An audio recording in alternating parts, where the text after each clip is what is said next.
Hello' viewers, পোনপ্ৰথমে আপোনালোকক স্বাগতম জনাইছোঁ মোৰ YouTube channel PK learning point আছামিছলৈ। এইটো এটা এডুকেশ্যনেল চেনেল।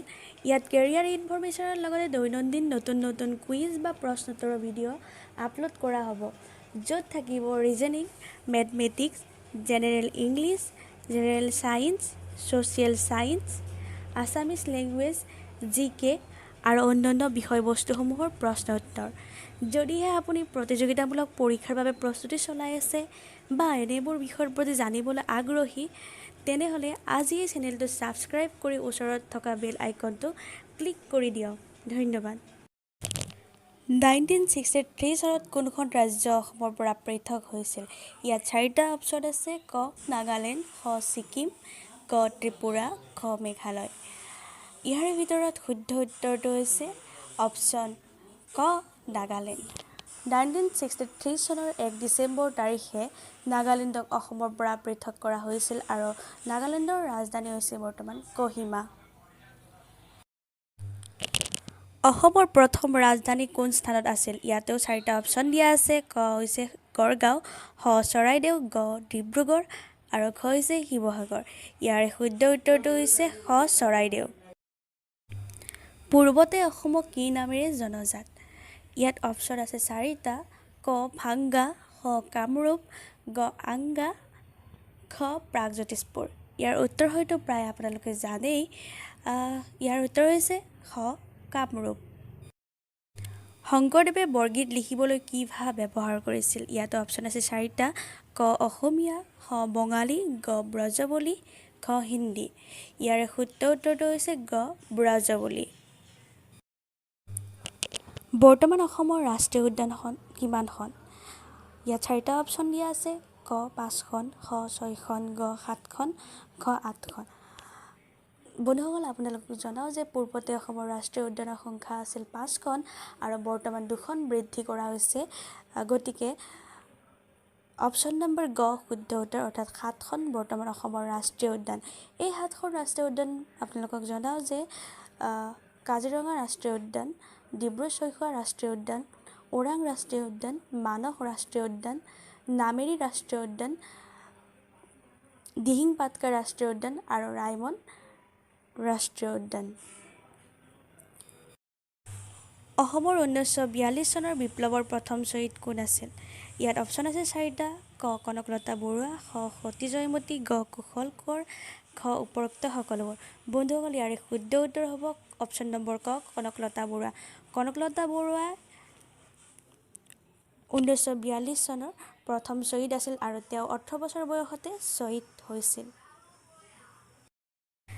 ভাৰতৰ আটাইতকৈ পুৰণি খাৰুৱা তেল শোধনাগাৰটো ক'ত অৱস্থিত? ইয়াত 4টা অপশ্যন আছে: ক ডিগবৈ, খ হলদিয়া, গ কোচি, খ বাৰাউনী। ইয়াৰ শুদ্ধ উত্তৰটো হৈছে অপশ্যন নম্বৰ ক ডিগবৈ, আৰু ডিগবৈ অসমত অৱস্থিত। অসমৰ কোনখন জিলাত নুমলীগড় তেল শোধনাগাৰ অৱস্থিত? ইয়াত অপশ্যন আছে 4টা: ক নগাঁও, খ গোলাঘাট, গ যোৰহাট, খ গোৱালপাৰা। ইয়াৰ শুদ্ধ উত্তৰ হৈছে অপশ্যন নম্বৰ খ গোলাঘাট। অসমত হিন্দু, মুছলমান আৰু বৌদ্ধসকলৰ বাবে 3টা শ্ৰদ্ধাৰ তীৰ্থযাত্ৰাৰ সংমিশ্ৰণ ক'ত আছে? এই প্ৰশ্নটোৰ অপশ্যন আছে 4টা: ক ঢেকীয়াখোৱা নামঘৰ, খ হাজো, গ বৰপেটা, খ পৰশুৰাম কুণ্ড। ইয়াৰ শুদ্ধ উত্তৰ হ'ব অপশ্যন নম্বৰ খ হাজো, অৰ্থাৎ হাজোত এই তিনিওটা অৰ্থাৎ হিন্দু, মুছলমান আৰু বৌদ্ধসকলৰ তীৰ্থযাত্ৰাৰ সংমিশ্ৰণ আছে আৰু ইয়াক পঞ্চতীৰ্থ বুলিও কোৱা হয়। কোন বছৰ ভাৰতবৰ্ষত টেলিগ্ৰাফ সেৱা বন্ধ কৰা হৈছিল? ইয়াত অপশ্যন আছে 4টা: ক 2013, খ 2014, গ 2011 আৰু খ আছে 2015। ইয়াৰে শুদ্ধ উত্তৰ হ'ব অপশ্যন নম্বৰ ক 2013। আৰু টেলিগ্ৰাফ সেৱা আছিল এক যোগাযোগৰ মাধ্যম। অসমত নতুনকৈ স্থাপিত সংস্কৃত বিশ্ববিদ্যালয়খন ক'ত অৱস্থিত? ইয়াত 4টা অপশ্যন আছে: ক গোৱালপাৰা, খ কামৰূপ মেট্ৰ', গ ডিব্ৰুগড়, ঘ নলবাৰী। ইয়াৰ শুদ্ধ উত্তৰ হৈছে নলবাৰী। আৰু এই সংস্কৃত বিশ্ববিদ্যালয়খনৰ নাম হৈছে কুমাৰ ভাস্কৰ বৰ্মা সংস্কৃত আৰু পুৰাতন অধ্যয়ন বিশ্ববিদ্যালয়। পানীদিহিং পক্ষী অভয়াৰণ্য কোনখন জিলাত অৱস্থিত? ইয়াত অপশ্যন আছে 4টা। ক যোৰহাট, খ শিৱসাগৰ, গ গোলাঘাট আৰু ঘ হৈছে ডিব্ৰুগড়। ইয়াৰে শুদ্ধ উত্তৰ হৈছে অপশ্যন নম্বৰ খ শিৱসাগৰ অৰ্থাৎ শিৱসাগৰ। এই পানীদিহিং পক্ষী অভয়াৰণ্যখন 1999 চনত স্বীকৃতি দিয়া হয় অভয়াৰণ্য হিচাপে। অসমৰ আহোম ৰাজ্যৰ শেষ ৰজাজন কোন আছিল? ইয়াৰ অপশ্যন আছে 4টা। ক ৰুদ্ৰসিংহ, খ পুৰন্দৰ সিংহ, গ যোগেশ্বৰ সিংহ আৰু ঘ পৰা এটাও নহয়। ইয়াৰে শুদ্ধ উত্তৰ হৈছে অপশ্যন নম্বৰ খ পুৰন্দৰ সিংহ। ৰেইন ফৰেষ্ট ৰিচাৰ্চ ইনষ্টিটিউট ক'ত অৱস্থিত? ইয়াত অপশ্যন আছে 4টা। ক নগাঁও, খ তিনিচুকীয়া, গ গুৱাহাটী, খ যোৰহাট। ইয়াৰে শুদ্ধ উত্তৰ হৈছে অপশ্যন নম্বৰ ঘ যোৰহাট। 1988 চনত অৰ্থাৎ 1988 চনত উত্তৰ পূৰ্বাঞ্চল বন বিভাগৰ উন্নয়নৰ বাবে এই ৰেইন ফৰেষ্ট ৰিচাৰ্চ ইনষ্টিটিউটটো স্থাপন কৰা হৈছিলে।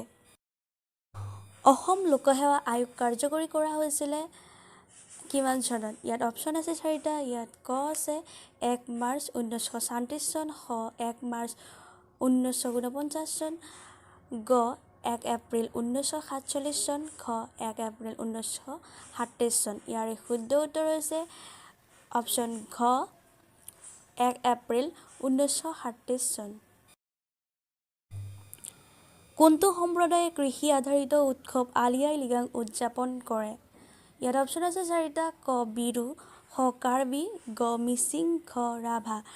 ইয়াৰ ভিতৰত শুদ্ধ উত্তৰ হৈছে অপশ্যন নম্বৰ গ মিচিং অৰ্থাৎ আলি আই লৃগাং হৈছে এক বসন্ত উৎসৱ। এই উৎসৱটো ঘাইকৈ মিচিংসকলে পালন কৰে আৰু ফাগুন মাহৰ প্ৰথমটো বুধবাৰে এই উৎসৱ পালন কৰা হয়। এলেকাৰ ফালৰ পৰা অসমৰ কোনখন জিলা আটাইতকৈ সৰু? ইয়াত অপশ্যন আছে 4টা। ক নগাঁও, খ বৰপেটা, গ বঙাইগাঁও, খ কামৰূপ মেট্ৰ'। ইয়াৰে শুদ্ধ উত্তৰটো হৈছে অপশ্যন নম্বৰ খ কামৰূপ মেট্ৰ'। অৰ্থাৎ কামৰূপ মেট্ৰ' হৈছে এলেকাৰ ফালৰ পৰা অসমৰ আটাইতকৈ সৰু ডিষ্ট্ৰিক্ট। ৰামায়ণৰ প্ৰথম অসমীয়া অনুবাদক কোন আছে? ইয়াৰ অপশ্যন আছে 4টা। ক শংকৰদেৱ, খ অনন্ত কন্দলী, গ মাধৱ কন্দলী, ঘ ৰাম সৰস্বতী। ইয়াৰে শুদ্ধ উত্তৰ হৈছে অপশ্যন নম্বৰ গ মাধৱ কন্দলী। কোনখন প্ৰথম অসমৰ দৈনিক বাতৰি কাকত? ইয়াত অপশ্যন আছে 4টা। ক হৈছে জনমভূমি, খ দ্য আছাম ট্ৰিবিউন, গ অসমীয়া খবৰ, ঘ দৈনিক বাতৰি। ইয়াৰে অপশ্যন হৈছে ঘ দৈনিক বাতৰি হৈছে অসমৰ প্ৰথমখন অসমীয়া দৈনিক বাতৰি কাকত।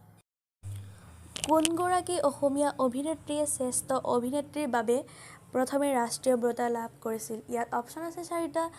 ক প্ৰস্তুতি পৰাশৰ, খ মলয়া গোস্বামী, গ পূৰ্ণিমা পাঠক শইকীয়া, ঘ জেৰিফা ৱাহিদ। বন্ধুসকল, এই প্ৰশ্নটোৰ উত্তৰ মই বৰ্তমান নকওঁ। আপোনালোকে যদিহে জানে কমেণ্টত ইয়াৰ উত্তৰটো লিখি দিব। যদি আপোনাৰ প্ৰশ্নৰ উত্তৰটো শুদ্ধ হয় তেনেহ'লে পৰৱৰ্তী ভিডিঅ'ত মই আপোনাৰ নামটো মেনশ্যন কৰি দিম।